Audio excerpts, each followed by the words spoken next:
नमस्कार प्यारे विद्यार्थियों, आज हम इस वीडियो में बात करेंगे कक्षा 8 की हिंदी की कार्यपुस्तिका के कार्यपत्रक 21 से 25 तक का हल देखेंगे।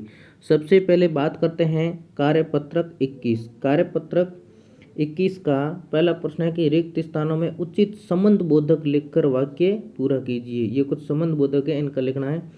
छत के ऊपर मुर्गा बैठा है, नदी के किनारे साधु की कुटिया है, मोहिनी अपने भाई के संग स्कूल जाती है, मुझे सेब की अपेक्षा आम अधिक पसंद है। दूसरा प्रश्न है, दो वाक्यों को जोड़कर वाक्य बनाइए। गोलू थक गया था, वह सो गया। गोलू थक गया था इसलिए वह सो गया है। यह हिंदी की पुस्तक है जो मुझे पसंद है। वह बहुत तेज चली इसलिए वह घर जल्दी पहुंची। आज बहुत बारिश हो रही है और ओले भी गिर रहे हैं। इस प्रकार से इन वाक्यों को लिखना है। तीसरा प्रश्न है, दिए गए खाली स्थानों में उचित अवयव शब्द लिखकर वाक्यों को पूरा कीजिए। अवयव शब्द लिखने हैं। श्रुति और नेहा पढ़ रही थी। परिश्रम से पढ़ाई करो ताकि परीक्षा में सफल हो सको। राम तो आया परंतु श्याम नहीं आया। जब सर्दी पड़ती है तब गर्म कपड़े पहनते हैं। अगला प्रश्न है कि वाक्यों में दिए गए संबंध बोधक शब्द छांटकर लिखिए। प्यास के मारे बुरा हाल है, संबंध बोधक है के मारे। और मेरा घर मंदिर के पास, मैं गोपाल के बिना, वासु के आगे, और यह पत्र मीरा के द्वारा लिखा गया है।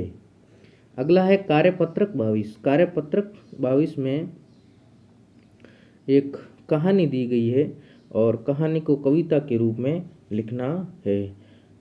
दौड़ रहा था हिरण का बच्चा, अच्छा अच्छा मन का सच्चा, भाग रहा था खरगोश से आगे और वह था हाथी से भी आगे। नाला फांदा और खंडहर पार किया, पत्थर ने ठोकर से गिरा दिया, चोट लगी पैर में रोने लगा, बंदर चुप कराने लगा।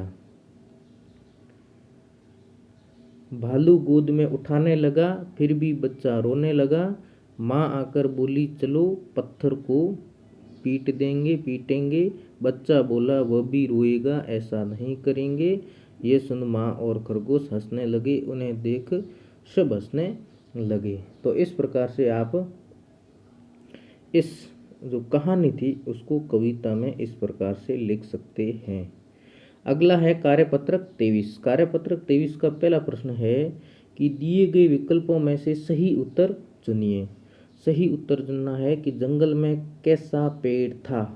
जंगल में हरा भरा पेड़ था। तोता कहाँ रहता था। तोता पेड़ पर रहता था। पेड़ पर पक्षी क्या बनाकर रहते थे। घोंसला बनाकर रहते थे। तोता शाकाहारी था। शाकाहारी का अर्थ होता है मांस का सेवन नहीं करने वाला। दूसरा प्रश्न है कि रिक्त स्थानों की पूर्ति कीजिए। हरा भरा पेड़ जहर के असर से सूख गया। पेड़ों पर बहुत से पक्षी अपना घोंसला बनाकर रहते हैं। बाण के जहर से पेड़ सूख गया। शाकाहारी पक्षी फल फूल खाकर ही अपनी भूख मिटाते हैं। अगला तीसरा प्रश्न है कि अशुद्ध शब्दों को शुद्ध करके लिखिए। ये कुछ शब्द लिखे जो अशुद्ध है। जैसे घोंसला है तो उसके ऊपर बिंदी आएगी घोंसला। महात्मा में त आधा आएगा महात्मा। पश्चाताप में स आधा और त आधा होगा पश्चात। और धार्मिक लिखा हुआ धार्मिक है तो इसमें र है जो ऊपर आएगा, धार्मिक शब्द होगा। चौथा प्रश्न है कि शब्द युग्मों से वाक्य बनाइए। हरा भरा, बगीचे में हरा भरा पेड़ है तो दाल रोटी, वह दाल रोटी खा रहा है। खाना पीना करके हम खेलने लगे। कचौरी पकौड़ी, इस दुकान पर कचौरी पकौड़ी मिलती है। अगला है कार्यपत्रक 24। कार्यपत्रक 24 का पहला प्रश्न है कि नदी के किनारे किसका पेड़ था। नदी के किनारे ताड़ का पेड़ था। ताड़ के निकट कौन से पौधे उगे हुए थे। सरकंडे के पौधे उगे हुए थे। ताड़ के पेड़ की विशेषता क्या है। ताड़ के पेड़ मजबूत होते हैं। चौथा प्रश्न है कि नरम और कमजोर होने पर भी आंधी सरकंडों का कुछ नहीं बिगाड़ पाई, क्यों? सरकंडे के पौधों ने आंधी आने पर आंधी की प्रभुता को झुककर स्वीकार किया और सुरक्षित रहे। पांचवा प्रश्न है, आंधी ने ताड़ के पेड़ को क्या नुकसान पहुंचाया? ताड़ का पेड़ बीच से टूट गया। ताड़ का पेड़ बीच से टूट गया। सरकंडे के पौधों की विशेषता बताइए। सरकंड के पौधे नरम और कमजोर होते हैं। अगला है कार्यपत्रक 25। आप अपने आप को कक्षा 7 की छात्रा मानते हुए विद्यालय में छात्राओं शौचालय की सफाई करवाने हेतु विद्यालय के प्रधानाध्यापक या प्रधानाचार्य महोदय को प्रार्थना पत्र लिखिए।